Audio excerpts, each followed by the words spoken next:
प्रशांत जी जब बरेली में एक सरकारी दफ्तर में काम किया करते थे बहुत साल पहले। वैसे तो प्रशांत जी खास बदायूं के रहने वाले हैं। हफ्ते में एक बार ही अपने घर जाया करते थे। वीरवार की रात जब प्रशांत जी अपने सरकारी क्वार्टर में आराम कर रहे थे, उन्हें खबर मिलती है कि उनकी बूढ़ी माँ अचानक से बीमार हो गई है। ये खबर सुनते ही प्रशांत जी ने अपना स्कूटर स्टार्ट किया और घर की तरफ निकल गए।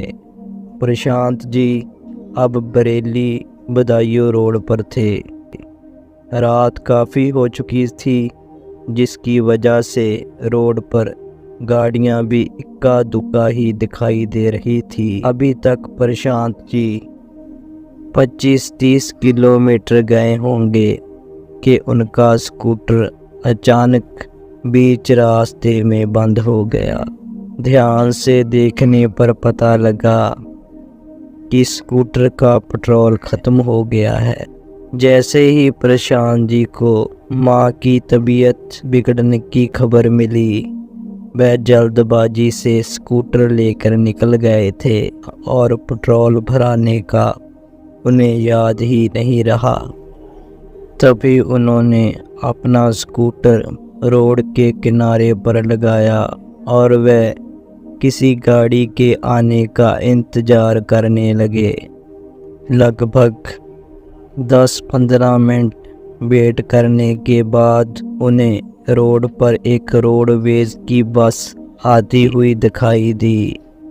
फिर उन्होंने बस को हाथ दिया और बस रुक गई। पूछने पर पता चला कि वो बस भी बदायूं की ओर ही जा रही है।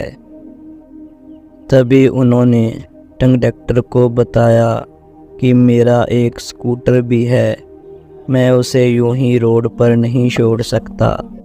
उन्होंने अपने स्कूटर की बात अभी पूरी की ही थी कि बस से कंडक्टर ने उतरकर अपने दोनों हाथों से उठाकर स्कूटर को बस की छत पर रख दिया।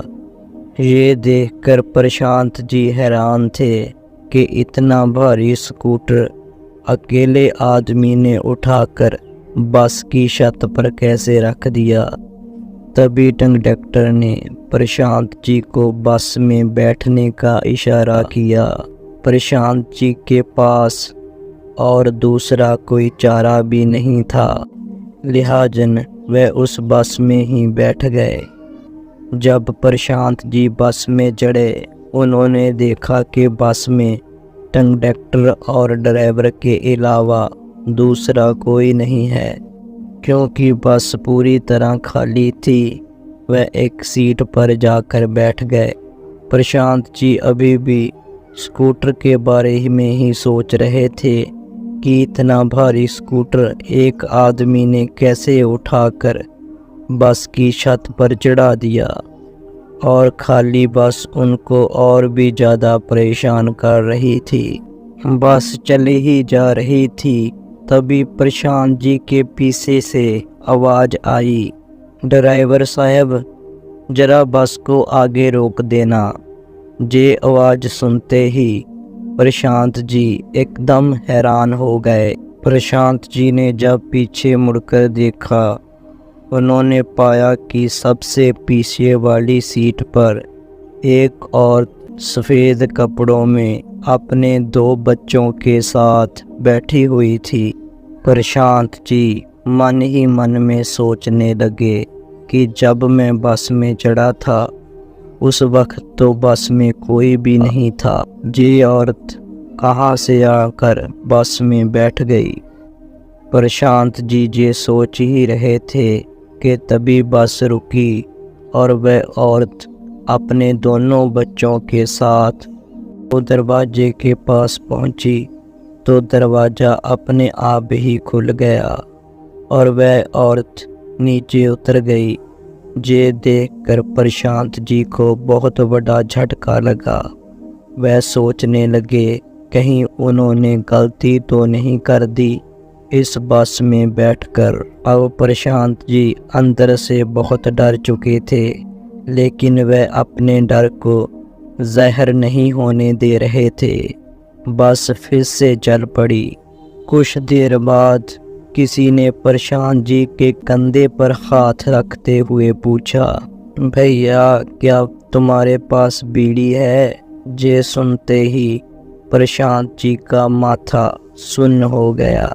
अब प्रशांत जी की इतनी हिम्मत नहीं थी कि वह पीछे मुड़कर देखें कि तभी बस में बिल्कुल अंधेरा छा गया। अंधेरा होने के बावजूद भी प्रशांत जी बिल्कुल शांत बैठे रहे। तभी बस अचानक से रुकी और साथ ही बस के अंदर से अंधेरा भी ख़त्म हो गया। अंधेरा ख़त्म होते ही प्रशांत जी को सामने कंडक्टर नज़र आया, जो उन्हें कह रहा था, आपका बस स्टॉप आ गया है, आप नीचे उतर जाइए।